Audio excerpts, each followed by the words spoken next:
Assalamualaikum warahmatullahi wabarakatuh. Baik, pada malam ini kita akan bahas bagaimana penanganan daging kurban. Pada Idul Adha,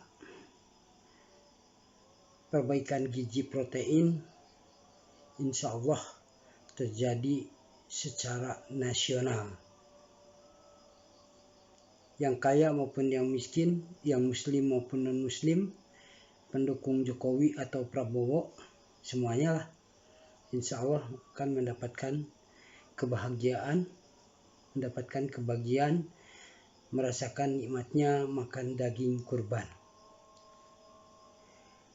Nah, umumnya setelah Idul Kurban banyak daging lebih yang harus disimpan. Berikut ada beberapa cara untuk menangani daging kurban yang baik. Yang pertama, daging itu insya Allah bersih. Kalaupun banyak bakterinya, itu adalah lantainya, talenan, tempat potong daging, atau tangan panitia pembagian daging yang kadang melap keringat karena kelelahan membagikan daging kepada para pemegang kupon. Ya, jadi sebaiknya daging itu dicuci saja sebelum disimpan dan kemudian dimasukkan dalam freezer. Nah, untuk nyucinya menggunakan air bersih, ya bila memungkinkan air yang biasa kita minum, ya, jadi air yang bisa diminum, dan jangan menggunakan air bekas cucian, ya, atau air yang bekas diminum. Yang kedua, diupayakan jangan mencuci menggunakan air sumur atau air lain yang tidak terjamin higienitasnya, ya. Karena air yang kurang bersih akan menyebabkan bakteri nyangkut di pori-pori daging. Apalagi misalnya daging ingin disimpan lama dalam kulkas. Nah, kemudian juga kita sering mendapatkan daging yang memar, ya. Daging yang memar. Nah, daging yang memar atau yang kotor sebaiknya diiris, dipisahkan, ya, dibersihkan, kemudian diolah secepatnya. Dan sebaiknya daging ini tidak dicampur dengan daging yang bagus, yang tidak memar atau yang tidak kotor tadi, ya, apabila ingin disimpan lama. Kemudian juga jangan dicampurkan antara daging sapi dan daging kambing. Nah, ini bisa menimbulkan bau, ya, bau peringus. Juga jangan sekali-kali meletakkan daun pandan, ya, untuk mengurangi baunya.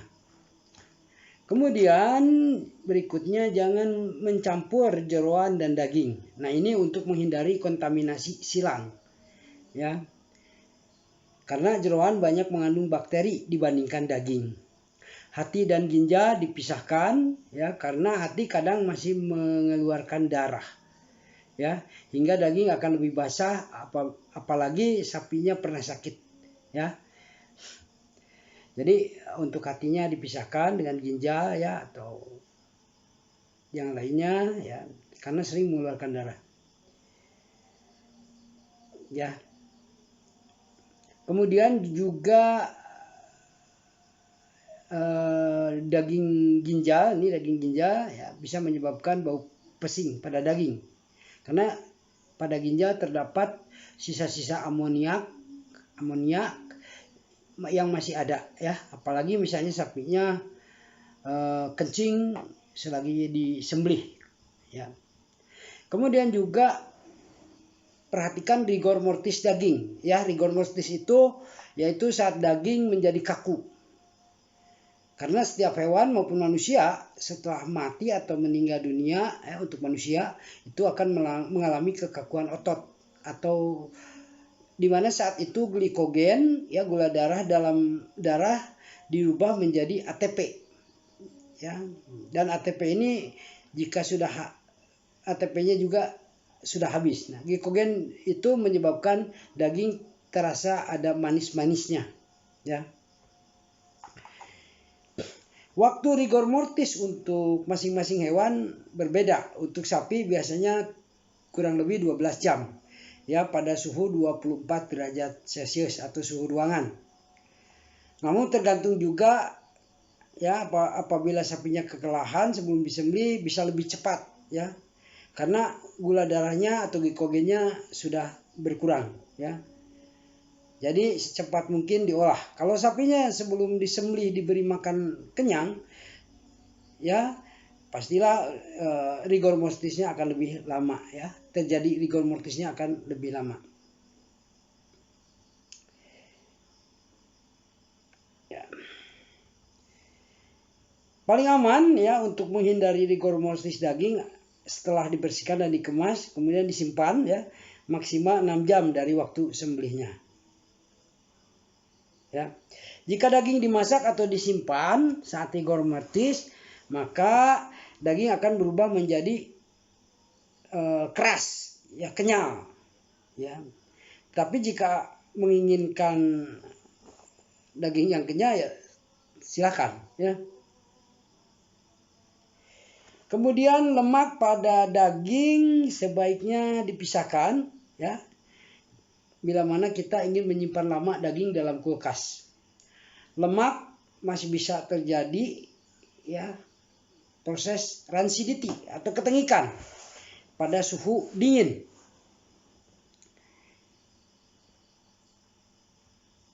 Kemudian juga kemas daging, ya, yang akan disimpan dalam porsi yang kecil-kecil. Ya, misalnya 200 gram, 2 ons, ya, dalam porsi besar, ya. Supaya dagingnya tidak keluar masuk atau melewati beberapa kali proses pencairan atau thawing, ya, di dalam kulkas.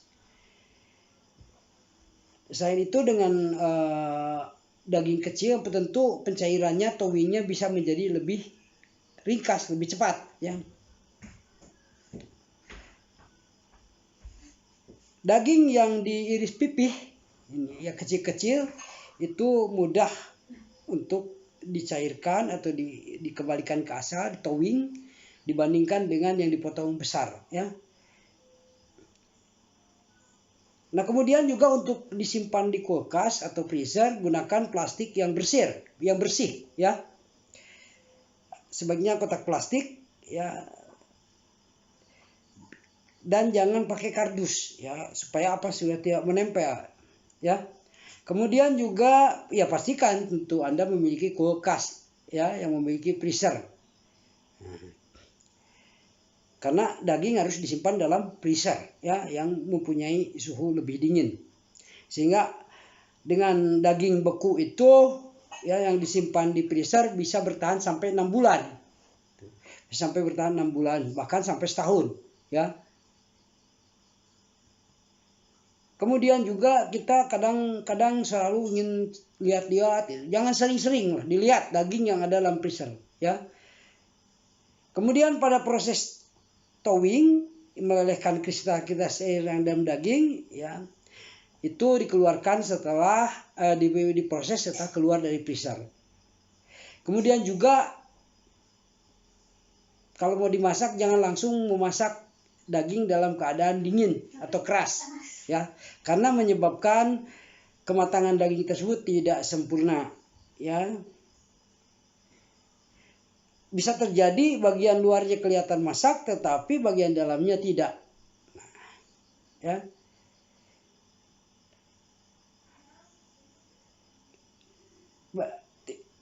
Kalau daging tidak masak, ya, tentu akan menyebabkan bakteri yang memiliki spora masih tetap hidup dan masuk ke dalam pencernaan, kan ini bisa menyebabkan penyakit. Nah, sekarang proses thawing atau pencairan mengembalikan daging ke posisi semula, ya, benar, yaitu sehari atau semalam sebelum daging itu diolah atau dimasak, ya, untuk dimasak. Daging dikeluarkan dulu dari freezer ya suhu beku, kemudian dimasukkan ke bagian kulkas yang suhu dingin atau sejuk ya, biasa disebut chiller. Thawing menggunakan microwave ya merupakan cara yang aman dan tercepat untuk thawing daging. Ya. Lebih bagus lagi thawing dengan menyimpan daging atau mencucinya di suhu ruangan ya. Itu. Kemudian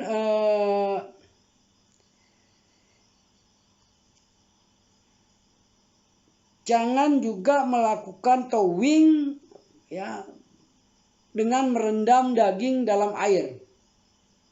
Ya. Itu. Demikian yang bisa kami sampaikan ya, mudah-mudahan bermanfaat terutama untuk menyimpan daging ya yang berlebih ya, kalau misalnya di hari raya Idul Adha ini banyak yang menerima daging untuk hari-hari berikutnya ya. Wallahu muwaffiq ila aqwamit thoriq. Wassalamualaikum warahmatullahi wabarakatuh.